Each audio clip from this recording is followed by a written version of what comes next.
Hi friends, welcome to my channel. இன்றைக்கி நம்ம சேனலில் நம்ம பப்பாளி பழம் நம்ம உடம்புக்கு ரொம்ப ஆரோக்கியமானது.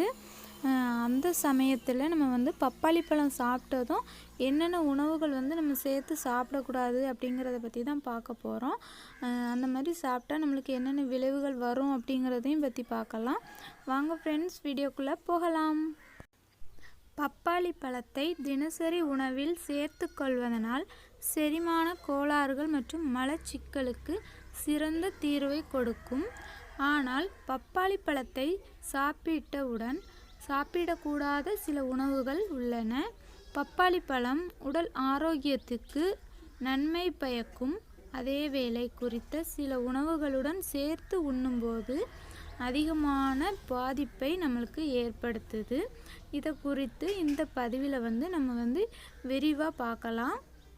பப்பாளி பழத்தை சாப்பிட்ட பிறகு வெள்ளரிக்காய் நம்ம சாப்பிடவே கூடாது. இதனால் நம்ம உடலுக்கு ரொம்ப தீங்கு விளைவிக்கக்கூடியது. நம்ம வெள்ளரிக்காயில் அதிக நீர் சத்து காணப்படுது. இதனால் நம்ம பப்பாளியும் வெள்ளரிக்காயும் சேர்த்து சாப்பிட்டோம்னா நம்மளுக்கு வாய்வு, அப்புறமா வீக்கம், அதுக்கப்புறமா வயிற்றுப்போக்கு, இதெல்லாம் நம்ம உடம்புக்கு வந்துடும். அதனால் பப்பாளி பழம் சாப்பிட்டதும் வெள்ளரிக்காய் சாப்பிடவே கூடாது. தீங்கு விளைவிக்கக்கூடிய உணவுகள். அதுக்கப்புறம் பார்த்திங்கன்னா எலுமிச்சை, ஆரஞ்சு மற்றும் தக்காளி பழம், இந்த மூணுமே நம்ம பப்பாளி பழம் சாப்பிட்டதுக்கு அப்புறமா சாப்பிடவே கூடாது. ஏன்னா இது அமிலத்தன்மை அதிகமாக நிறைஞ்ச உணவுகள். பப்பாளி பழம் சாப்பிட்ட பிறகு அமிலத்தன்மையை நம்ம சாப்பிட்டோம்னா நெஞ்சு எரிச்சல், செரிமான கோளாறுகள் நம்மளுக்கு அதிகமாக வரும்.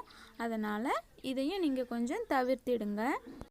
நெக்ஸ்ட்டு பால், தயிர், பாலாடை கட்டி, வெண்ணெய், இது பப்பாளி பழத்தோடு சேர்த்து சாப்பிடக்கூடாது. பப்பாளியில் உள்ள என்சைம்கள் பால் பொருட்கள் செரிமானத்தை கடினமாக்கிவிடும். பப்பாளி செரிமானத்தை சீர் செய்யும்.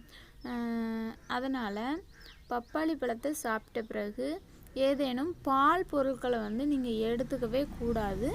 இது செரிமான அமைப்பை ரொம்ப பாதிக்கும். அதனால் நம்ம உடலுக்கு தீங்கு விளைவிக்கும்.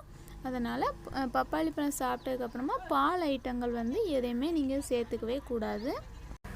அடுத்து பப்பாளி சாப்பிட்ட பிறகு பாகற்காய் சாப்பிடவே கூடாது. இந்த பப்பாளியில் நீர்ச்சத்து அதிகமாக இருக்கும்.